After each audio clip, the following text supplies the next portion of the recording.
thank them for helping us organize this. Next up, we're going to introduce Sarah Thorpe, and she's going to talk about our master plan. And a couple years ago, no one knew what a master plan was.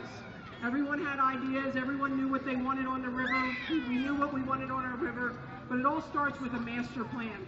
And it was about, I guess this time last year, Sarah came with a big old truck van and took a couple of us around, and we actually showed her how that Port Richmond people get to the river. And we had to hop over big cylinders, we had to go through the woods, over the river, through the woods, and there's really not a legal spot, and that's the key word, legal, if you want to go to the river other than Pulaski Park. And unfortunately, you know, we took her from Fishtown all the way to Bridesburg to show her if we want to go fishing or if we want to go make out, and I know you all did it, or if we just want to have a day on the river, it's very hard to get to. So we took her on a tour, our kind of tour of how Port Richmond gets to the river, and she's going to talk about the master plan, the overall master plan of our riverfront. So please give a round of applause to Sarah Thorpe. Thanks, Patty. And thanks for that tour, by the way. I go out that way too. I live in Fishtown, so I'm not that far away. But what I'm going to talk about tonight is where we've gotten in the master plan. And there's good news and bad news. So do you want the good news first, or do you want the bad news first? Okay, all right. So the good news is there are these thriving streets. Like Allegheny Avenue is completely thriving. It has parks, it has businesses along Allegheny Avenue, and it goes directly to the waterfront. So in addition to Allegheny, incidentally, I have to say, my project area just starts at Allegheny, and Tom Brannigan, who you just heard from, he goes Allegheny North. So I know that a lot of people in Port Richmond, half of Port Richmond is north of Allegheny, but I'm just going to talk about Allegheny South for right now. So Allegheny is up at the, right here, this is the north end of our project area, and what we're showing is these really primary connector streets that get from the neighborhoods to the waterfront. And we own these because they're city rights-of-way, and we can certainly do a lot with these city streets. So what we're planning at the end of the streets, when you get to the waterfront, is primary parks. So my intern Connie is here to assist me, like Vanna White, and she's going to hold up these maps. We're going to talk about some of the parks. I apologize for not having these blown up. They're literally like hot off the presses. So we don't have them blown up big yet, but we are going to unveil these on June 13th. So you guys are getting kind of a sneak peek of what people are going to see on June 13th. But what we're trying to do is at the end of these key streets, Allegheny Avenue, Lehigh, this one is Cumberland right here, and then, or I'm sorry, where is Cumberland? Yeah, this is Cumberland, and then Burke Street down in Fishtown. These are kind of some key neighborhood streets that end on the waterfront in neighborhood parks. So at the end of these streets, we're going to be building parks. So that is the good news. Now, I know nobody wants to hear the bad news, right? All right, well, the bad news is that a lot of these parcels are privately owned. So though we can say that we want to have parks there, and we are putting them in the plan as parks, in order for us to implement them in the future, we all have to advocate with the city that we like this plan, we want this plan, and in the future, as the waterfront redevelops, we need to all get behind it and say that we believe in this plan of having streets that connect to parks at the waterfront and have a trail that connect them along the waterfront, so that in the end, when some of these private parcels turn over, we can actually implement these projects. It's going to take easements with private property owners in order to implement trails along the waterfront.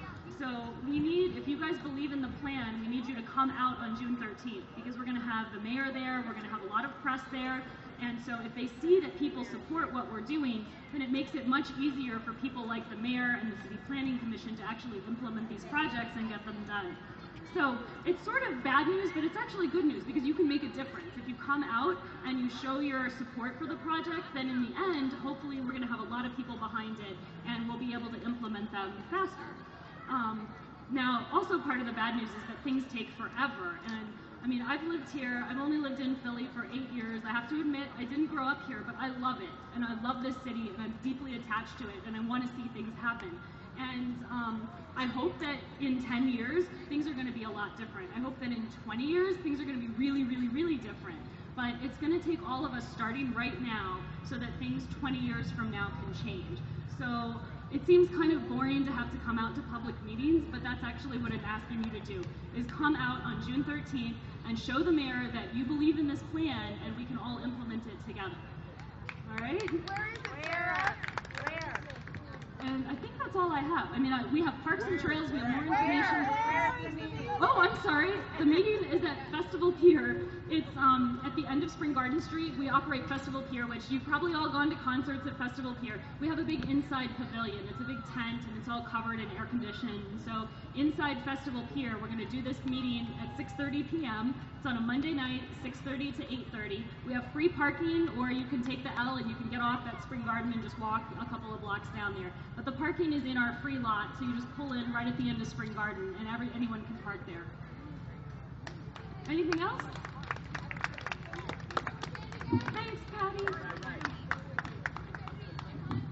June 13th at 6:30 at Festival Pier.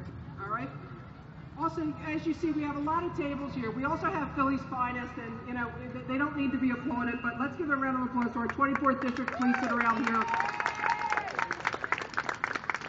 And they work very great with the Port Richmond community. We have a really good community relations officer, Tina Willis. We have a good captain, and we want to thank our bike patrol. You always see the bike patrol. Please give them a wave. Don't give them the finger. Give them a wave and welcome them here. And every time we have some at Campbell Square, they're here. They also have a table there with crime prevention tips. It's right next to the pizza table. That's why we put them there. So we want you to go over there, talk to your local police officers, and pick up your crime prevention tips. Next up, how do you know you're from the River Wards? When I say I-95, you yell bingo. Next up is our speaker about I-95, and I think that's why a lot of us are here, because everyone wants to know what the hell's going on with I-95. I know you heard rumors about it. Are they widening it? Are they doing away with Richmond Street? What are they doing with the trolley? I know there was some talk of, you know, they might move Castor Avenue ramp. Where's that going to go? Are they taking homes? Tonight we have our friend here, Marion Hall, who's going to talk about I-95 and the Girard Interchange project. As you've seen, the first phase already went through when they built Sugar House. You saw when you get off Girard Avenue now, you don't just go right into Girard Avenue. There's a whole new loopy thing there and even getting back on. So I know a lot of people, especially businesses along Richmond Street, and it is going to impact our neighborhood. Think about it. How the hell do we get downtown? We jump on 95. But what happens when we can't? What happens when everyone from the Northeast can't take 95 downtown? We're going to use the River Ward neighborhoods, you know, to get to town and back. So you think our streets are bad now with rush hour, and just look what happened today in Brysburg. Didn't it remind you of our tire fire? Our tire fire, what, 14 years ago? The smoke was the same. And I thought, they said they were shutting down the Betsy Ross Bridge, and they were making everyone get off and take Richmond Street. And I thought, remember how clogged our neighborhood was those 3 months when the tire fire shut down I-95? Well, 95 is going to have a lot of work done. So she's going to talk about what the plans are, and again, she's going to put some rumors to rest. So our I-95 speaker, Marion, come on up. I-95. Bingo's been called. Bingo's been called. Hold your cards. Thank you, Patty Pat.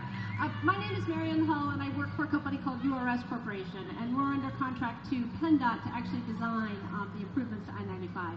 With me here tonight is Elaine Elbick, the project manager for the I-95 Girard Avenue Interchange project. She can answer a lot of the detailed logistical questions that I'm sure you have, and also Doug Robbins, a member of our design team, who can answer some of those kinds of questions.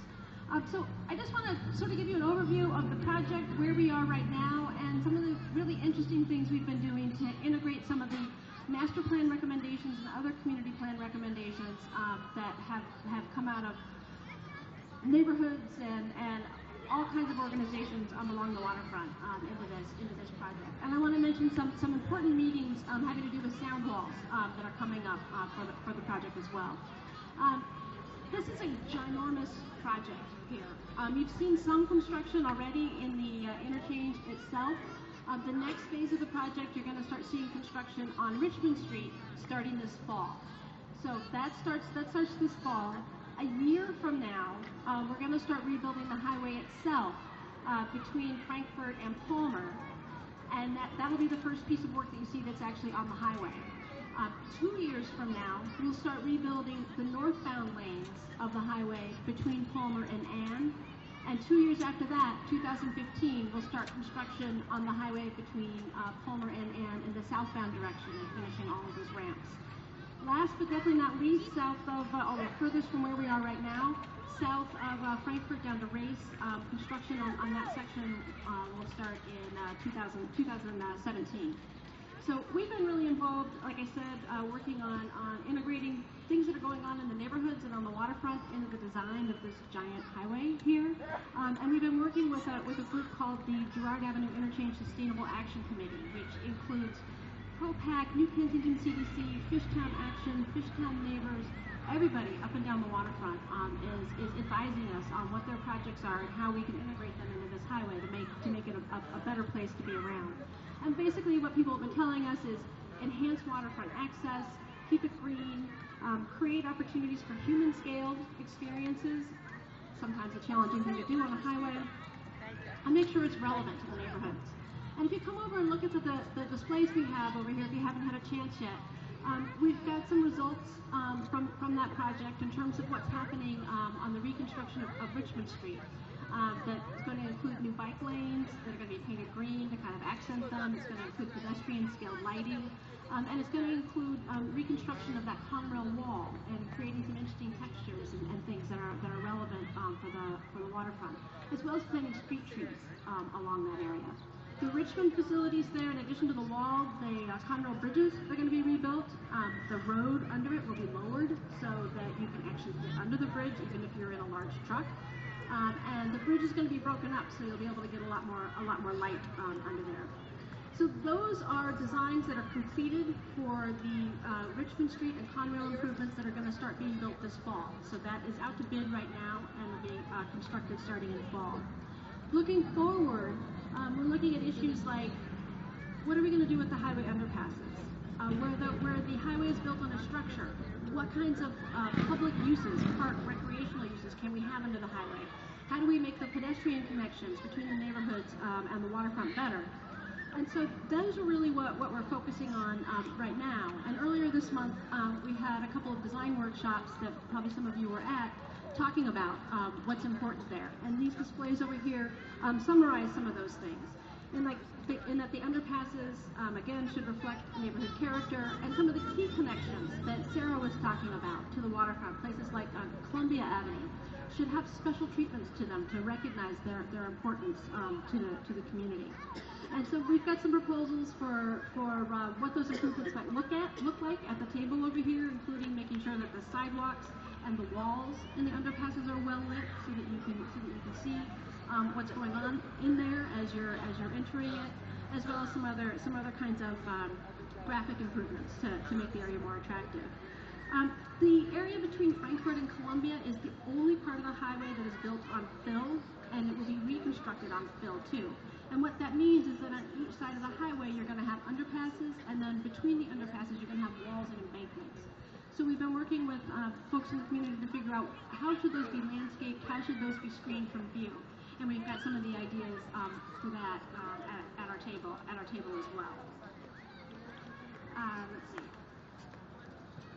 And then under the highway, we've had a lot of really interesting ideas of what kinds of things we'd like to see happening under the highway. Under the interchange itself, where spaces are large and it's open, we've heard that people would like to see active recreation uses, things like skateboarding parks, bike parks, splash gardens for kids, splash fountains for kids.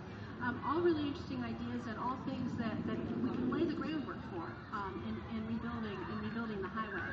In other areas under the highway itself, where it's just the lanes of the highway, people have been more interested in more passive uses, like a bike trail connection there, maintaining the parking that's there in some locations, and perhaps dog parks. So what we're doing right now for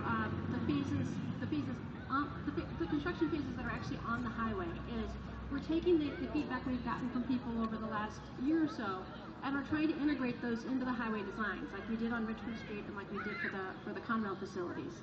And we're working with various stakeholders like New Kensington CDC and the Delaware River Waterfront Corporation, who may have resources to help us get some of that built, and working through the details of that in the next year or so.